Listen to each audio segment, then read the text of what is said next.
Madame, Monsieur, bonsoir, bienvenue dans ce journal. Voici les titres. La justice britannique montrée du doigt après l'attentat de Londres. L'assaillant avait déjà été condamné pour terrorisme. Sa récente libération a même été qualifiée d'erreur par Boris Johnson. Nous reviendrons aussi sur l'acte de bravoure des passants qui ont réussi à neutraliser le tueur. Y a-t-il un risque de pénurie d'essence dans l'ouest de la France? Plusieurs dépôts sont toujours bloqués avec des stations-service qui commencent à être à sec. Alors que le Var connaît une nouvelle vigilance météo, retour également le long du fleuve Argence. Une semaine après les terribles inondations, des travaux sont pourtant prévus depuis des années. Alors pourquoi n'avance-t-il pas? Notre enquête poignante sur la précarité étudiante. Vous allez entendre les témoignages de jeunes à bout de souffle. Certains travaillent 7 jours sur 7, d'autres se nourrissent avec difficulté. Dans ce journal, nous irons aussi en Antarctique, nouvelle destination touristique à la mode. La région du pôle Sud accueille des croisières bien étranges, mais pas sûr que les manchots apprécient. Et puis à l'heure des baskets, cette exposition qui nous ramène au temps où les chaussures servaient à tout, sauf à marcher. Un marqueur social au talon parfois vertigineux. Vous serez aussi surpris d'apprendre à la pointure de Marie-Antoinette.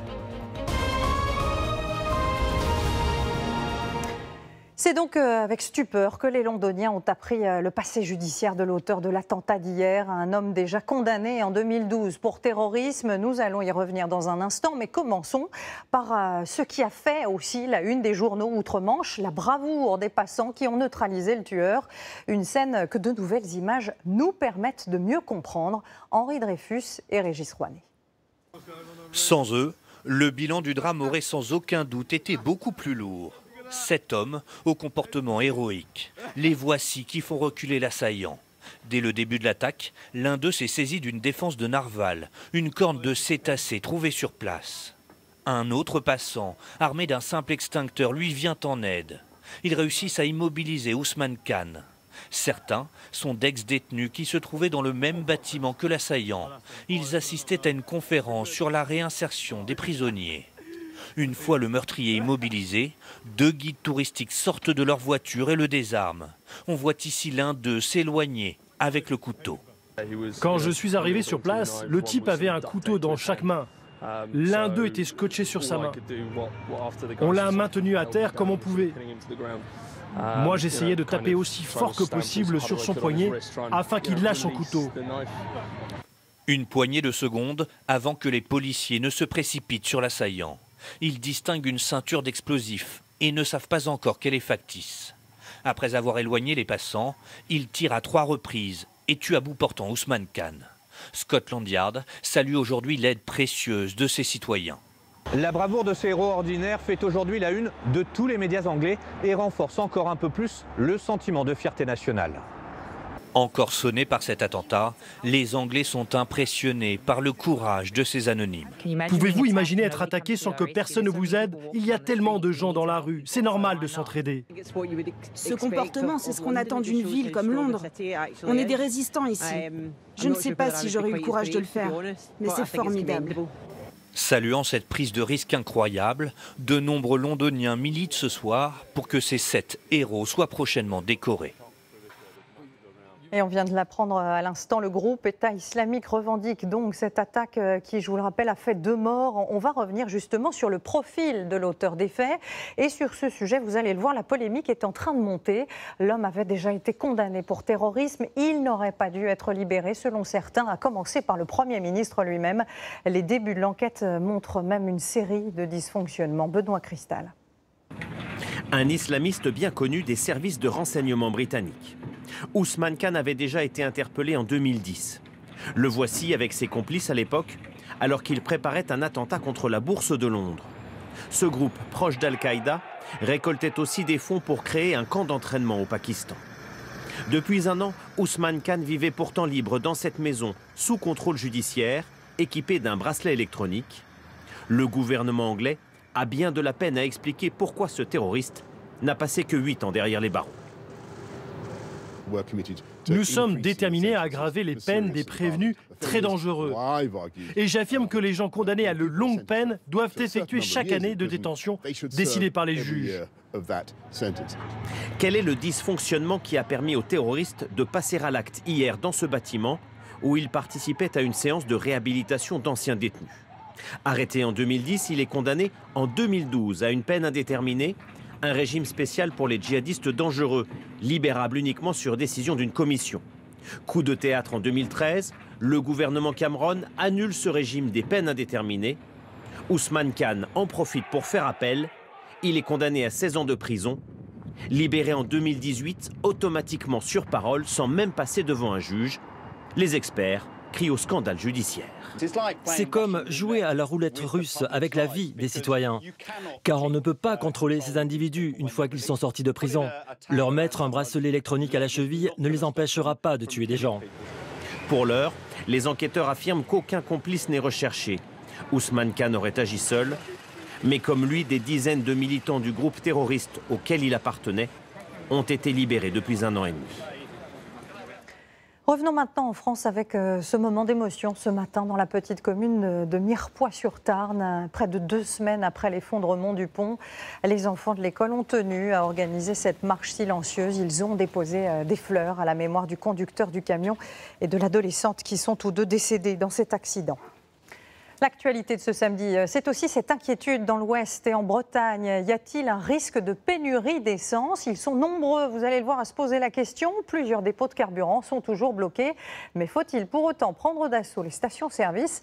Élément de réponse avec Anne-Laure Cros et Madjene Changaré. Une file d'attente de plusieurs dizaines de mètres devant cette station-service. L'une des seules à Lorient qui distribue encore du gazole. C'est la première station que vous faites là? Non, 3e. Et s'il n'y avait pas ici, je pense que je vais garer la voiture et je retourne à la maison. À plus de 150 km de là, près de Rennes, des stations rationnent 30 litres maximum par véhicule. Et à Brest, elles ferment les unes après les autres. Je suis venue chercher un petit complément d'essence parce que je dois partir cet après-midi. Et puis je suis la dernière, je crois. Voilà. Des stations-service qui ne sont plus approvisionnées à cause des blocages des dépôts de Brest, Lorient, du Mans et de Vern-sur-Sèche. Des professionnels du BTP barrent leurs accès avec des tracteurs et des camions. Ils protestent contre la disparition d'un avantage fiscal sur le carburant qu'ils utilisent pour leurs engins. Cela va, selon eux, fragiliser les revenus de leur société. Pour une entreprise comme la mienne, ça représente environ à peu près 60 000 € de pertes par an. Voilà. Donc c'est quelque chose de très lourd. Et à la pompe toujours, des inquiétudes pour les prochains jours. On a tous un petit peu peur des blocages et du coup, voilà, naturellement, on essaie de prendre nos dispositions pour s'organiser pour la semaine de travail derrière. Voilà. Mais risque-t-on vraiment une pénurie? Pour l'heure, non. Des stocks sont disponibles, la France compte 200 dépôts et celui de Donge en Loire-Atlantique peut par exemple alimenter directement par pipeline celui de Vern-sur-Sèche. Enfin, les transporteurs de carburant sont autorisés à conduire 2 heures de plus par jour jusqu'à mercredi pour assurer l'approvisionnement régulier des stations-service. Et dans ce contexte social tendu, la grève du 5 décembre prochain est un nouveau coup dur pour les petits commerçants. Après les gilets jaunes l'an dernier, la contestation de la réforme des retraites va sans doute hypothéquer une nouvelle fois cette période avant les fêtes. Ce week-end, par exemple, est traditionnellement l'un des plus lucratifs de l'année. Johan Engen et Maud Gatineau. Toute la journée, des magasins pleins à craquer. Le top départ des premières emplettes de Noël. Énormément de monde, oui. On va sûrement passer la journée dans les magasins. Oui. Parmi la foule, certains ne s'y étaient même jamais pris aussitôt pour faire des cadeaux. Prudentes, ces 2 jeunes femmes ont fait le déplacement dès aujourd'hui. Il faut s'y prendre maintenant avec tout ce qui se passe actuellement entre les agriculteurs, les gilets jaunes. Il faut s'y prendre maintenant, je pense. Là, je suis tranquille, j'ai tout prêt, j'ai tout de prix, tout est emballé, c'est bon. Une file d'attente, des grands jours dans ce magasin de jouets. Ici, le patron en personne s'active pour que tout soit parfait, pour que les clients trouvent leur bonheur. Vous allez tout au bout du couloir, sur votre droite, vous allez trouver les jeux en bois. Juste en dessous, vous avez le camion food truck. Il croise les doigts pour que les mouvements sociaux ne viennent pas gâcher la fête. Le mois de décembre, c'est 35% de nos ventes annuelles, donc c'est un mois qui est extrêmement important. Et le premier week-end de décembre, donc là cette année on a le samedi 30 novembre qui est dedans, eh bien c'est vraiment le lancement de la saison de Noël. Dans ce magasin d'électroménager, le directeur vérifie les stocks pour chaque produit. Il attend de belles ventes ce week-end. Et pour décembre, il garde espoir qu'aucune marchandise ne lui reste sur les bras, malgré la grève qui s'annonce. On est dans l'expectative, on n'a pas peur. On est plus dans le questionnement sur la proportion que va prendre ce blocage. Et maintenant, une chose est sûre, un cadeau de Noël, on ne peut pas faire l'impasse. Donc à un moment, ça se débloquera, c'est une quasi-certitude. En décembre dernier, les manifestations des Gilets jaunes avaient entraîné des manques à gagner de 20 à 30% chez les commerçants. Une fin d'année compliquée qu'aucun d'eux ne souhaite revivre. Et ce soir sur LCI Canal 26, Julia Mette reviendra avec ses invités sur cette semaine sociale qui s'annonce et sur ce bras de fer autour de la réforme des retraites. Autre bataille sociale que vient de remporter la CGT, celle du travail de nuit. La chaîne de magasins Monoprix avait signé un accord avec les représentants des salariés, mais il a été rejeté par le tribunal. Plus question pour l'enseigne d'ouvrir après 21h, sous peine d'une énorme amende. Les précisions d'Anaïs Barthes et Jean-Pierre Ferret. Passé 21h, n'espérez plus croiser ici un seul vendeur. Le tribunal de Nanterre a tranché. Il interdit à Monoprix de faire travailler ses salariés de nuit. C'est dommage, c'est vraiment très dommage pour les gens comme nous qui travaillons ou pas. Et c'est vraiment pratique que ça ouvre très tard. C'est très bien. Oui, autant qu'ils ouvrent un peu plus tôt le matin. Et comme on faisait autrefois à 7h, c'était fermé les magasins. C'est la deuxième fois que l'enseigne est condamnée. Si dans les 6 prochains mois, le groupe enfreint cette décision, il devra payer 30 000 € par magasin ouvert en nocturne. Alors que dit la loi? Au-delà de 21h, l'ouverture des commerces alimentaires doit rester exceptionnelle. Seuls les magasins situés en zone touristique internationale ont une dérogation pour ouvrir jusqu'à minuit, moyennant compensation, une rémunération double, une aide à la garde d'enfants et la prise en charge des transports. Le groupe n'aurait pas respecté ce dernier point, un problème soulevé par ce syndicaliste. Les salariés de Monoprix ne vivent pas en centre-ville, ils n'en ont pas les moyens, donc ils ont des fois 1h30, 2 heures de transport. Après la fermeture pour rentrer chez eux, c'est très très compliqué. Quelles conséquences? C'est un revers pour l'enseigne et pour tous les acteurs de la grande distribution confrontés à la baisse de fréquentation. Selon cet expert, l'extension des ouvertures de nuit permet de maintenir leur part de marché. Aujourd'hui, la concurrence est forte avec l'e-commerce, avec les enseignes spécialisées. Donc c'est peut-être aussi en enjeu la pérennité des magasins. C'est-à-dire que le magasin doit trouver sa rentabilité parce qu'aujourd'hui, elle s'effrite sérieusement. Pour rester dans la course, les grandes surfaces ont donc trouvé d'autres solutions, comme les caisses automatiques. De son côté, le gouvernement souhaite assouplir le travail de nuit, mais les débats avec les syndicats s'annoncent houleux. Dans le sud-est, l'eau des dernières intempéries a à peine eu le temps de s'évacuer qu'un nouveau week-end d'angoisse s'annonce déjà. Regardez cette carte, la Drôme, le Vaucluse et le Var sont à nouveau en alerte orange. Le Var où les habitants n'en peuvent plus des inondations à répétition. En 2016, des travaux avaient pourtant été décidés, notamment le long du fleuve Argence, mais seul 10% de l'argent a été dépensé. Vincent Capu et Didier Laborde. Devant de nombreuses habitations, des tas d'affaires à jeter. Au Muy, le week-end dernier, plusieurs quartiers ont été inondés. Moi j'ai pris 1 mètre, mais en bas ils ont pris 1,40 m. Ça remonte de l'Argence et ça dévale aussi du Muy. Donc ici, comme on est tout en bas, on reçoit, en fait, on subit. Une nouvelle fois, l'Argence et ses affluents sont sortis de leur lit. Une fatalité, pas pour cet agriculteur. Selon lui, des aménagements sur le fleuve permettraient de limiter ces inondations. Il veut nous montrer ce seuil construit il y a une trentaine d'années sur l'Argence qui réduit le passage de l'eau. Nous avons toutes les études qui démontrent qu'en élargissant ce seuil, on arrivera à faire passer plus d'eau dans le fleuve sans débordement. Et on patine dans l'ensemble des arcades administratives et ce dossier n'avance pas. Des procédures administratives interminables et des normes environnementales qui bloquent les travaux. L'élargir, c'est très simple techniquement, sauf qu'on ne peut intervenir ici en Basse-Vallée de l'Argent, sachant que nous sommes sous un site Natura 2000, que du 1er octobre au 1er avril. Nous ne pouvons pas déranger les nidifications des oiseaux ou la reproduction de tel ou tel poisson. Et donc de fait, les travaux sont interdits. Il y a 3 ans pourtant, l'État a signé avec les collectivités locales un plan d'action et de prévention des inondations, avec 96 millions d'euros alloués à ces aménagements. Mais seulement 10% des travaux prévus ont été réalisés. À Draguignan, sous ce pont, le lit de la Nartubie a été élargi. Depuis, le quartier n'est plus inondé. Couper un arbre dans la rivière m'est interdit. Je dois avoir les autorisations. Simplement, nous disons il y a urgence, véritablement, il y a une urgence climatique et donc, de fait, nous demandons à ce que des délais d'urgence soient appliqués. Des élus conscients que rien ne pourra jamais empêcher complètement ces crues dévastatrices, mais convaincus que ces aménagements en limiteraient les dégâts. Et puis sachez que dans les Alpes, 2 skieurs italiens ont trouvé la mort aujourd'hui. 2 moniteurs âgés de 28 et 32 ans. Ils ont été emportés par une avalanche lors d'une sortie hors piste. Ces derniers jours, près de 2 mètres de neige sont tombés sur le massif du Mont Blanc. De nouvelles chutes sont d'ailleurs attendues demain. Voilà maintenant une mesure qui peut potentiellement avoir des conséquences pour 1 million de Français qui prennent les TER chaque jour. Le réseau va pouvoir s'ouvrir à la concurrence. Application d'ici 2022, mais les régions peuvent lancer des appels d'offres à partir de la semaine prochaine. Cela veut dire concrètement que la SNCF ne sera plus le seul opérateur. Alors est-ce un bien ou un mal pour les usagers? Un exemple en PACA avec Fabien Chadeau et Éric Béra. Retard, train bondé, annulation, voilà le quotidien des 45 000 passagers de la ligne TER Marseille-Toulon-Nice, l'une des pires de France. Pratiquement tous les jours, je suis en retard au travail. Voilà, ça peut varier de 30 minutes à 1 heure de retard.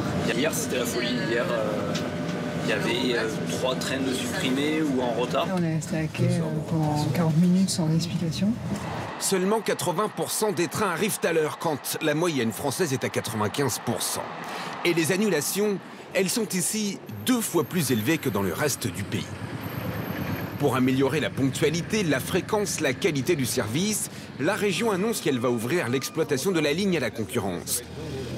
L'appel d'offres lancé courant février aura un cahier des charges très précis. Pas de fermeture de gare, pas de fermeture de ligne, et comme dans le reste de l'Europe, 96-98% de trains à l'heure et 0,5% de trains annulés. Voilà, on va y arriver.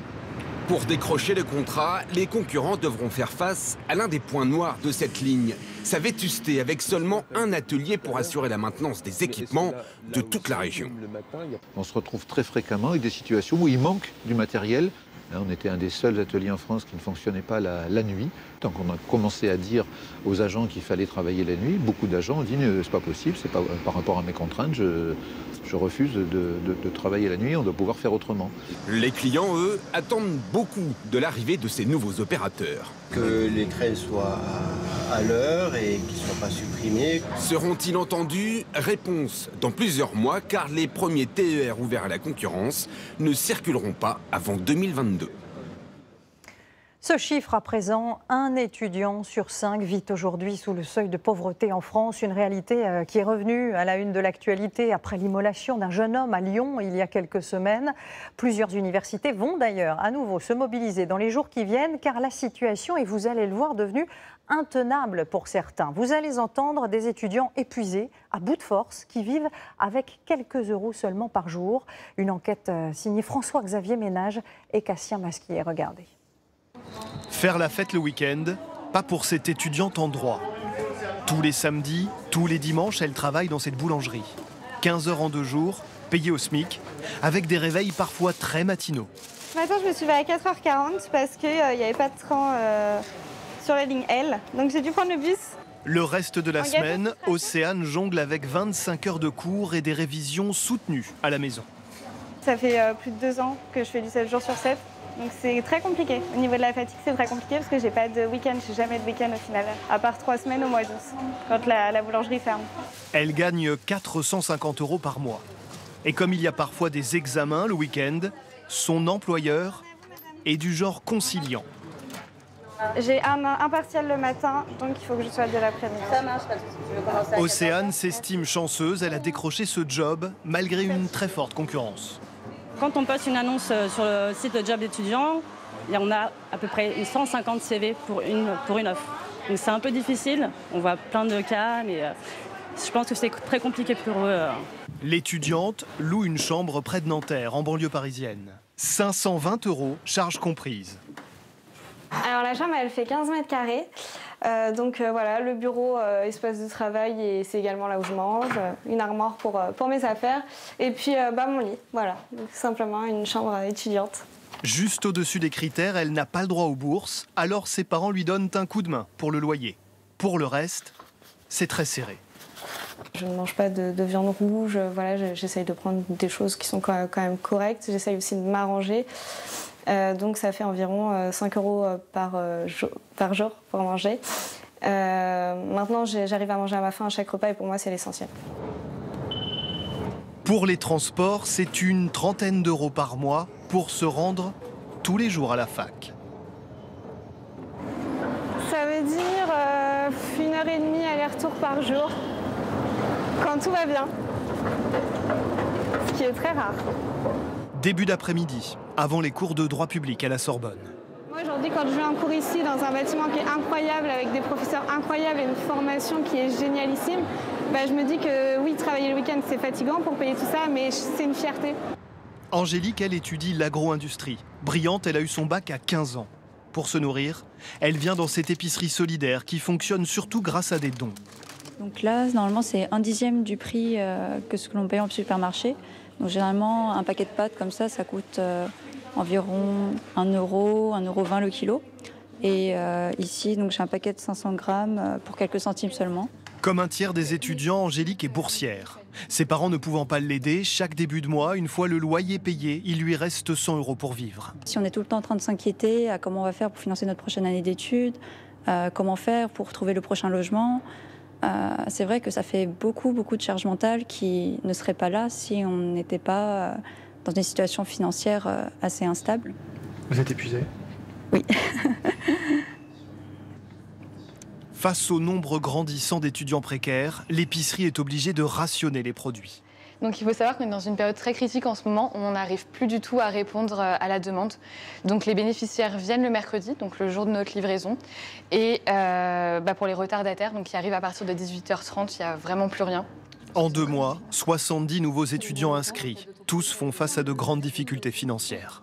On a récolté certaines données de la part de nos bénéficiaires qui révèlent que 60% d'entre eux ne sont jamais partis en vacances et que 60% d'entre eux en fait, ne prennent pas rendez-vous chez le médecin en raison de leur précarité financière. Ce sont des chiffres qui sont très alarmants, qui sont aussi très heurtants parce qu'ils se mettent en danger. À Paris, le principal obstacle pour les étudiants, c'est évidemment de trouver un logement. Habiter intramuros est presque devenu un produit de luxe. Vérification sur des plateformes de location en ligne.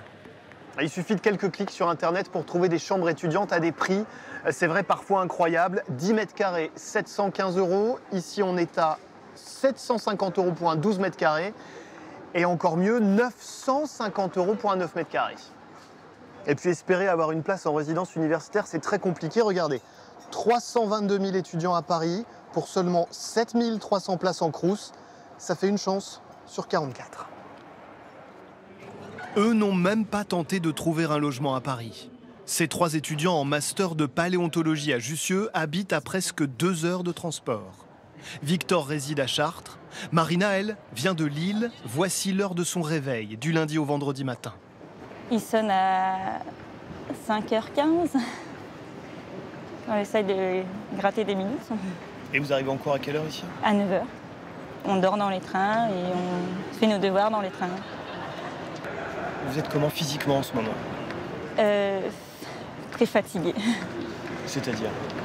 Fatiguée physiquement. J'ai développé des problèmes de dos et mentalement. Les aides de l'État versées chaque année aux étudiants représentent presque 6 milliards d'euros. C'est plus que le budget du ministère des Affaires étrangères, mais pour les associations étudiantes, aujourd'hui c'est insuffisant.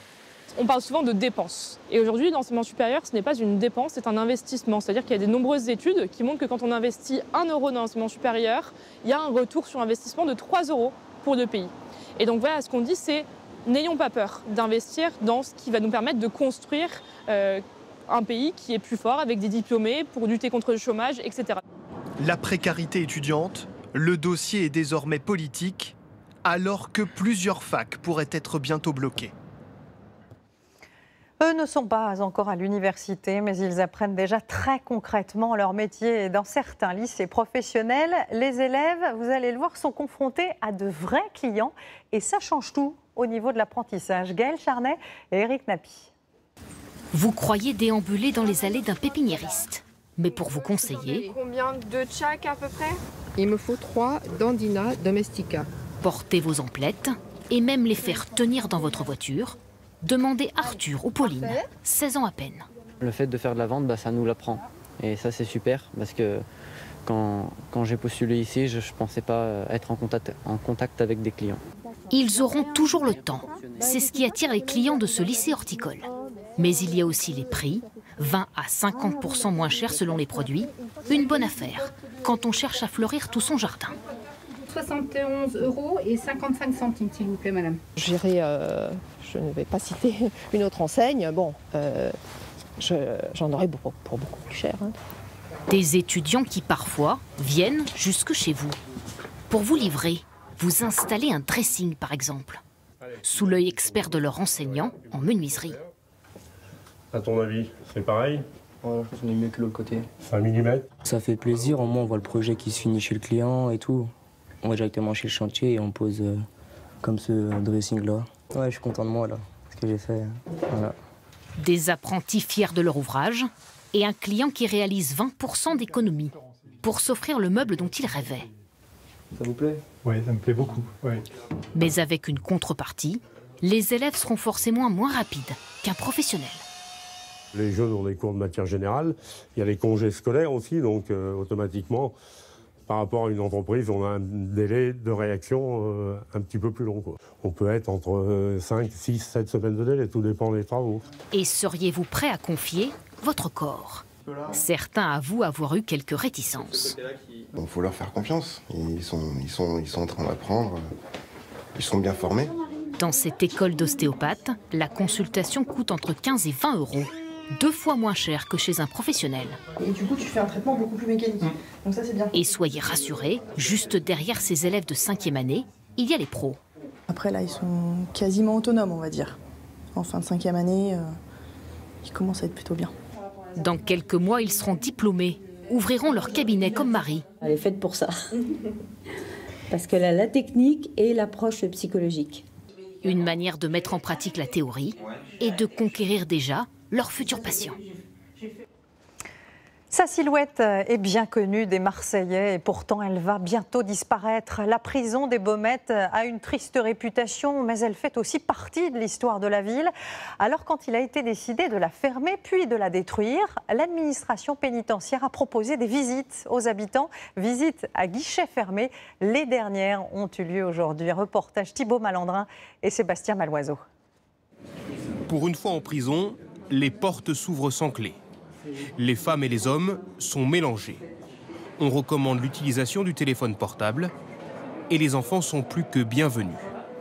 Il y a encore 16 mois, rien de tout cela n'aurait été autorisé. Mais la prison des Baumettes est vide. Alors avant sa démolition, l'administration pénitentiaire a décidé de la faire visiter aux Marseillais. Les Baumettes, ça fait partie de l'histoire de Marseille. C'est un peu, tout le monde connaît les Baumettes. C'est un peu comme la Bonne Mère, c'est un peu comme l'OM, ça fait partie du paysage marseillais. Les détenus célèbres se sont succédés dans cette prison du sud de Marseille, proche des Calanques. De Gaston Dominici aux grandes figures du milieu marseillais comme Mémé Guérini ou Tani Zampa, qui se suicida aux Baumettes. Sans compter les nombreuses et violentes mutineries des années 80. Allez-y.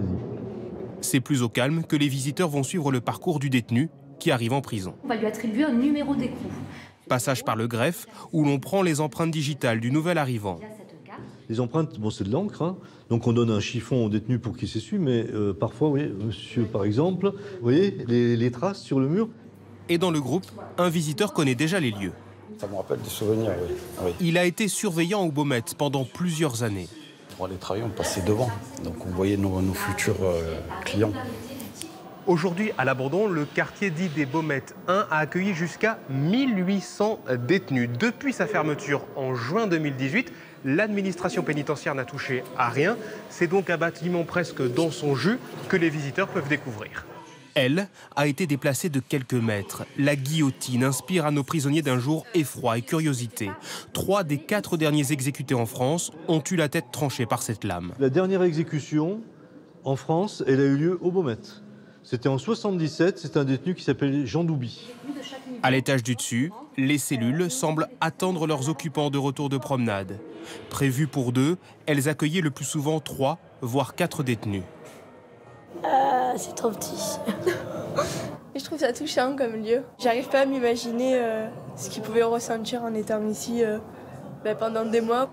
Une expérience marquante pour la plupart des visiteurs. On ne se rendait pas compte finalement comment les gens étaient en détention. Hein. On l'entend, mais on ne le sait pas. Il y a une histoire derrière aussi.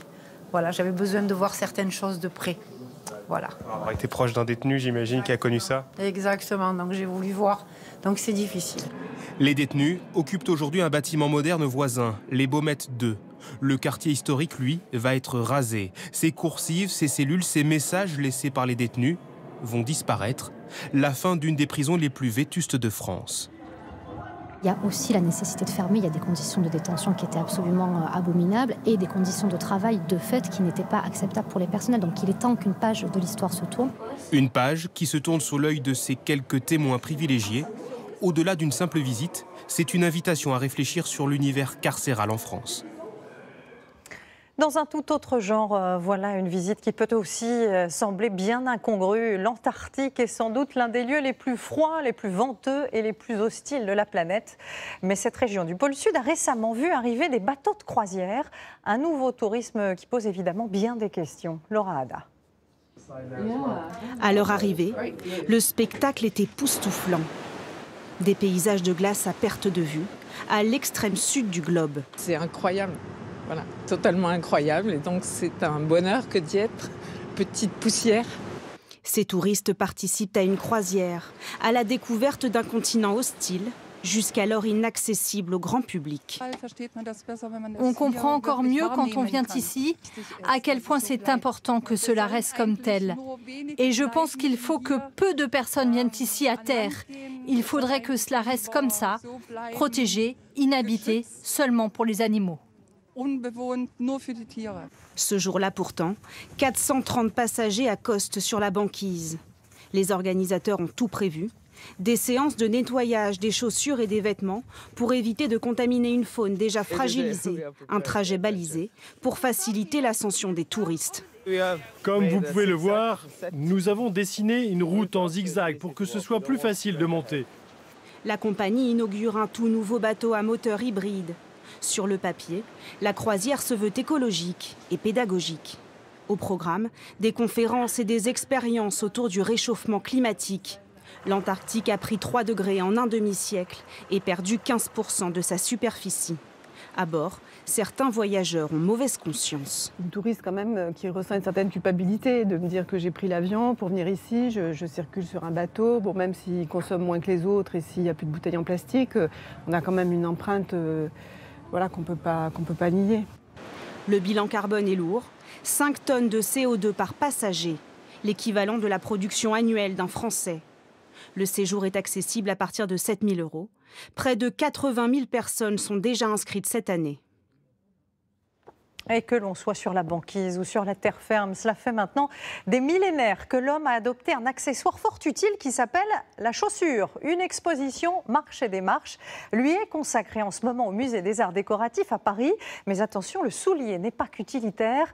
Il fut même un temps où il ne servait qu'à marquer sa condition sociale. Visite passionnante signée Elisabeth Tran et Maud Gatineau. Elles existent depuis l'Antiquité et se sont transformées au fil des siècles partout dans le monde. En bois, en fer, en tissu, en cuir, plates ou à talons, les chaussures racontent les sociétés et leurs codes parfois étonnants. Jusqu'au 19e siècle, lorsqu'un aristocrate chaussait des souliers, c'était surtout pour ne pas marcher. C'était véritablement des instruments qui permettaient de montrer leur haute position sociale. D'ailleurs, il n'y avait pas de différence entre le pied gauche et le pied droit. Les talons étaient peu solides, par conséquent la chaussure était instable et ne pouvait pas garantir une bonne marche. L'éducation s'est longtemps lue sur les pieds. En Chine, ceux des petites filles étaient bandés pour stopper leur croissance. Elles pouvaient alors prétendre faire un bon mariage. Vous imaginez la douleur que ça doit représenter. Ça veut dire que la femme ne peut pas poser son pied, elle ne peut marcher qu'à tout petit pas sur les talons. Le culte du petit pied n'a épargné ni l'aristocratie, ni Marie-Antoinette, dernière reine de France et de Navarre. En 1792, Marie-Antoinette avait 37 ans. On sait qu'elle mesurait à peu près 1m62, 1m63. Et on se rend compte que l'escarpin est particulièrement petit, puisqu'il fait 21 cm, et ce qui correspond à une pointure d'un 33. Et surtout, il est particulièrement étroit, puisqu'il ne fait pas plus de 5 cm de large. S'il faut souffrir pour se conformer aux canons de beauté d'une époque, il importe aussi de se distinguer par la démarche. C'est ainsi que sont nées des chaussures à semelles compensées vertigineuses. À mes pieds, des chopines. Ce sont des chaussures que les femmes portaient à Venise au XVIe siècle. Elles ont un talon de 40 cm. Celles qui arrivaient à se mouvoir élégamment suscitaient l'admiration et on comprend pourquoi. Les visiteurs sont invités à essayer différents modèles. Ce n'est évident pour personne. Je ne sais pas où je pourrais les porter, mais c'est rigolo d'essayer. Je vais garder mes baskets. Il faut le voir. Un espace de charme dédié aux bottes lacées très haut rappelle que fantasme et fétichisme ne sont pas en reste.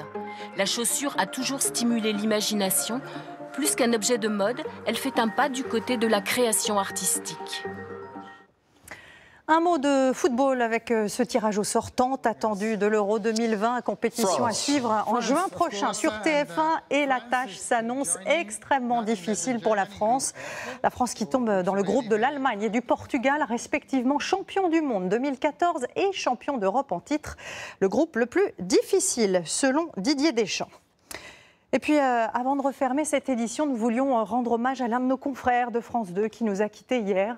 Claude Sampère était grand reporter, prix Albert Londres. Nous sommes nombreux à avoir eu la chance et le bonheur de le croiser sur le terrain. Il était aussi le mari de notre collègue et ami Dominique Lagroux-Sampère qui travaille à nos côtés ici à la rédaction de TF1. Nous pensons évidemment à elle et à ses enfants Mathilda et Esteban. Nous les embrassons très fort ce soir. Voilà, c'est ainsi que se termine ce journal. Tout de suite, grande soirée spéciale consacrée aux 30 ans des Enfoirés. Merci de votre fidélité et à demain.